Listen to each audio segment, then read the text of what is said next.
Dit is Omroep PNM.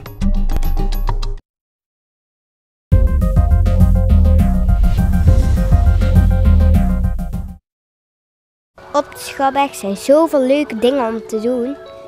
Daarom ga ik daar samen met al mijn vriendjes en vriendinnetjes mijn kinderfeestje vieren. En in het restaurant kunnen we lekker frietjes eten. Met z'n allen zwemmen kan gelukkig altijd. En als het mooi weer is, gaan we ook nog buiten spelen.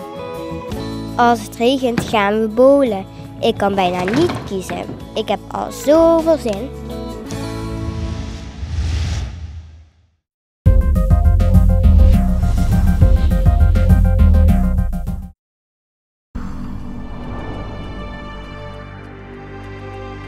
Goedenavond, dit is PNM Actueel met vandaag.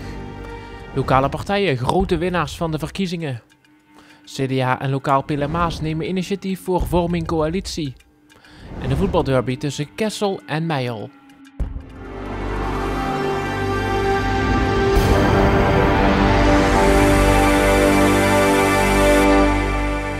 Het CDA en lokaal PLMA's zijn de grootste partijen in de gemeente PLMA's geworden na de gemeenteraadsverkiezingen afgelopen woensdag, met ieder 9 zetels.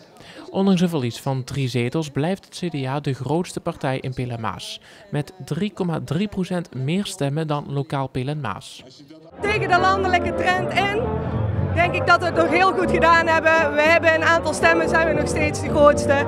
We feliciteren de lokalen, want zij hebben in een aantal zetels gewonnen. En de uitnodiging ligt er om met hun aan tafel te gaan. Dus dat gaan we. We hebben de lokalen gevraagd om samen het initiatief te nemen. Samen het initiatief te nemen. En hoe stond lokaal PLMA's er tegenover? Ze hebben in elk geval de uitnodiging aangenomen en we zien wel verder. Hoe gaat het deze keer wel lukken om aan de coalitie deel te nemen? Wij hadden 4 jaar geleden er al mee aan deel willen nemen. Dat willen we nu nog altijd. Maar we hebben dus 4 jaar geleden wel geleerd dat je van tevoren niet rijk mag rekenen. Maar u zegt eigenlijk, ze kunnen nou niet meer om lokaal PLMA's heen. Wat ik al zeg, dat vonden wij 4 jaar geleden al. Maar toen deden ze het toch. De VVD behoudt daar 3 zetels. PvdA GroenLinks verliest een zetel en komt ook uit op 3. Ja, we gaan van 4 naar 3. Dat is 1 zetel minder. Het had erger gekund. Maar ja, het is wel een teleurstelling of een tegenslag. Maar och, we gaan er wel flink tegenaan voor de komende 4 jaar. De grootste winst is voor Anders Nu, die met 6,7% van de stemmen van 0 naar 2 zetels ging. Anders Nu is een voortzetting van fractie Willems, die al 2 zetels had. De andere nieuwkomer, Ton Hanze, wist met 4,2% van de stemmen 1 zetel binnen te slepen. Je hebt net uitgerekend dat volgens de kiesdeler je nu een zetel hebt in de raad. Hoe voelt dat? Ja, heel goed hè. Dat is perfect. Ja. Had je erop gerekend? Ja, ergens in mijn achterhoofd wel, ja. Ja, maar ik wist niet hoe ver de burgers van het gemeentehuis, waar de actiegroep mee bezig is, in herinnering hadden. Maar blijkbaar zijn er toch meer. Want mijn familie, ja, die is wel groot, maar 100 stemmen zijn er maar. Hè. Maar er zijn blijkbaar heel veel mensen die nog dat gemeentehuis in hun achterhoofd gehad hebben, denk ik. In de nieuwe gemeenteraad komen de volgende personen. Voor het CDA nemen Vivian Monen, Wim Hermans, Han Koenen, John Timmermans, Roger Giele, Lon Kalersbos, Rob Wanten, Roel Boots en Peter Nouwe zitting in de raad. Opvallend is dat Wim Hermans meer stemmen heeft binnengehaald dan lijsttrekker Vivian Monen. Hermans kreeg 1008 stemmen, bijna 50 meer dan Monen.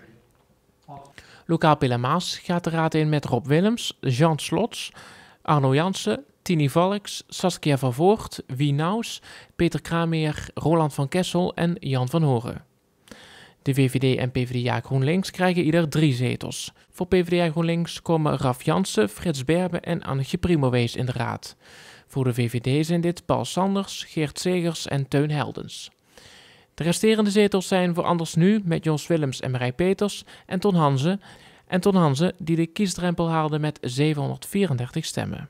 Nu de verkiezingen voorbij zijn, kunnen de onderhandelingen voor een nieuwe coalitie beginnen. Er zijn verschillende opties voor de vorming van een nieuw college. De eerste mogelijkheid is een voortzetting van de huidige coalitie tussen CDA, PvdA GroenLinks en de VVD. Logisch lijkt deze optie niet, omdat dan lokaal PLMA's, één van de 2 grootste partijen, niet in het college plaatsneemt. Een coalitie met lokaal PLMA's ligt dus voor de hand. Waar het CDA 4 jaar geleden vraagtekens had over de stabiliteit van lokaal, hebben ze nu meer vertrouwen.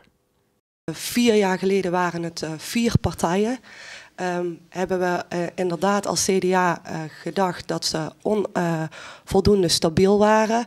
Er zijn ook in de coalitieonderhandelingen is er bij de VVD een wissel plaatsgevonden van Peter Kramer die naar de lokale is gegaan. Tijdens de 4 jaar bleek inderdaad een afsplitsing van de lokale te zijn. Dus wat dat betreft dachten we dat ze toen onvoldoende stabiel waren. Ik denk dat ze nu, zeker met de verkiezingswinst die ze hebben, heel erg hebben laten zien dat ze wel degelijk een stabiele partij hebben kunnen vormen. En daar kun je alleen maar waardering voor hebben. Een derde mogelijkheid voor de vorming van een nieuw college is een samenwerking tussen lokaal PLMA's en de kleinere partijen, als PvdA GroenLinks en de VVD. Met 15 zetels zou dit een nipte meerderheid betekenen. Voor het eerst in jaren zou het CDA dan niet meer in het college plaatsnemen. Dit is wat het is. En we zijn nog steeds de grootste, dus nog steeds zoals het hoort, de initiatiefnemer. En we zullen zien. Lokaal PLMA's wil eerst met het CDA, de VVD en PvdA GroenLinks aan tafel gaan zitten. Lokaal ziet niets in de samenwerking met Anders Nu. 4 jaar geleden zijn wij opgestart als lokaal PLMA's. En dan ga je zeggen, we gaan samen de schouder eronder zetten. En als je dan halverwege de rit of na 2-3 jaar zegt, hey, dit gaat zo niet samen. Dan zou het heel raar zijn om nu te zeggen, kom, we gaan eens kijken of we samen alsnog een coalitie kunnen vormen. Lokaal PLMA's en het CDA nemen gezamenlijk het initiatief voor het vormen van een nieuwe coalitie. De VVD en PvdA GroenLinks zitten momenteel in de reservebanken. We hopen dat we wel een rol kunnen gaan spelen in de coalitie. Wat dat betreft zullen we ons heel constructief opstellen als we een uitnodiging krijgen. Ik kan me niet voorstellen dat er een coalitie komt waarin de lokalen waar dat niet gehonoreerd wordt.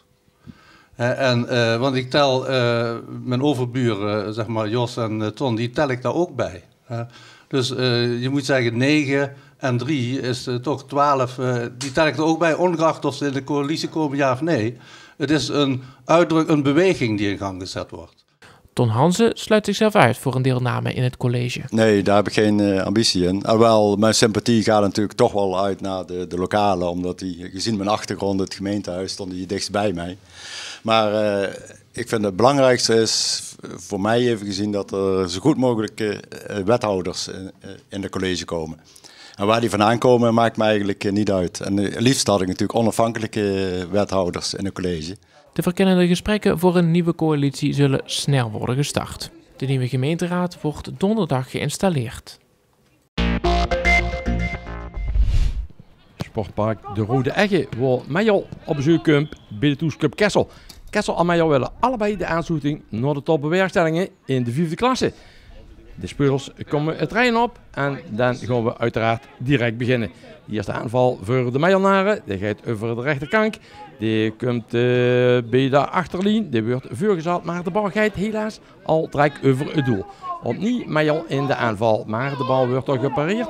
Dan gaan de Kesselnaren te snoet en een overtreding die er komt, die door een vrije trap wordt genomen door de Majornaren. Die wordt snel genomen door Luc Peter. En dan komt de bal helemaal voor de goal. En wie is er dan? Jawel, de keeper Nienhuis die voor Major de bal plukt. Opnieuw Major in de aanval. Vanaf de middenlijn een lange bal. Die wordt helemaal naar de rechterkant. Naar Toon Barsten gezet. Toon Barsten die zich toch probeert vrij te spelen. Ken je dat? Jawel, huur. Hij krijgt de bal voor. En dan via in de stuit is het Deviance die de 1-0 leuk aantekenen voor Major. Dus moet Kessel in de achtervolging. Balbezit voor Wouter Allert, die de bal slecht uittrapt. Nou, Toentje Barsten die de bal snel bij kan leggen, die hem dan terugkrijgt. Maar dan staat Toentje Barsten buitenspel. De bal gaat trouwens nog op de pol en moet de bal opnieuw inleveren. Aanval van opnieuw de Majornaren met een steekpaar van Ramon Vossen. Op de nummer 9 is Sjoerd Boets. Die het schot niet kan afmaken, hij schudt over. Dan gewoon voor de pauze de Kesselnaren nog een keer aanvaluur en de lange paas. En die komt dan bij Remco Paulussen terecht. En hij zich op de hoek vrij spelen. Even een geknungel door, maar misschien dat de bal toch nog voor kan zitten. Lukt hem dat in de hoek? Ja, dat lukt hem. Via het hoofd wordt de bal dan uitverdedigd. En dan gewoon de beide ploegen naar de kleedkamer voor een pauze. tweede helft. Kessel in de aanval met onder andere Luc van Del, die opnieuw in balbezit komt. Gaat de aanval in, maar een overtreding en dan komt er een vrije trap voor de mannen van Kessel. Dan zal het een keer op het doel gaan. Staat de keeper dan goed? Ja, dat staat goed, want die kan de bal een keer opvangen. Opnieuw de Kesselnaren fel in de duels, maar ook de Majornaren met onder andere de nummer 11. En dat is Deviance, dat is snoedigheid. Kan die door de maand passeren? Dat kan er niet. Want de verdediger, Luc Peter, staat op zijn hoede. Vrije trap voor Meijer. Heike Snijder die de bal inbrengt. En dan staat de verdediging van Kessel eigenlijk niet goed. Opnieuw Meijer in balbezit. Komt de bal opnieuw bij Heike Snijder terecht. Hij kan hem dan op doel schieten. Duidt hij? Ja, dat duidt hij. En dan gaat de bal maar net langs de pool. En dan is het geen doelpunt. Opnieuw moeten dan de Kesselnaren in de verdediging. Want Meijer gaat alweer door naar de volgende aanval. En dan is het opnieuw de nummer 7, Toon Barstedt. Die kan die doelpunt maken. Nee, en dan ligt de verdediging goed. En dan stond de Kesselnaren Zimenke. In de corner voor Kessel komt er dan. Kijken wat er mee gebeurt. Doelman van die dag de bal wegspeelt. Maar dan is er ook gefloten door de scheidsrechter. En komt er een vrije trap. Hij mag de doelman van Kessel de bal ook gaan trappen. Kennen ze dan nog in de achtervolging? Kennen ze die laatste minuten nog gaan scoren? Nee, dat kennen ze niet. Want ook hij werd er gefluit. Einde wedstrijd. Trainer Harbessens van Kessel zal hier zeker niet tevreden mee zien. Maar de trainer van Meijer, Jan Pieters, die heeft de punten in de S. En tot zover PNM Actueel voor deze week. Heeft u een nieuwstip voor de redactie? Mail dan naar redactie@pilmaas.com. Bedankt voor het kijken en tot de volgende week.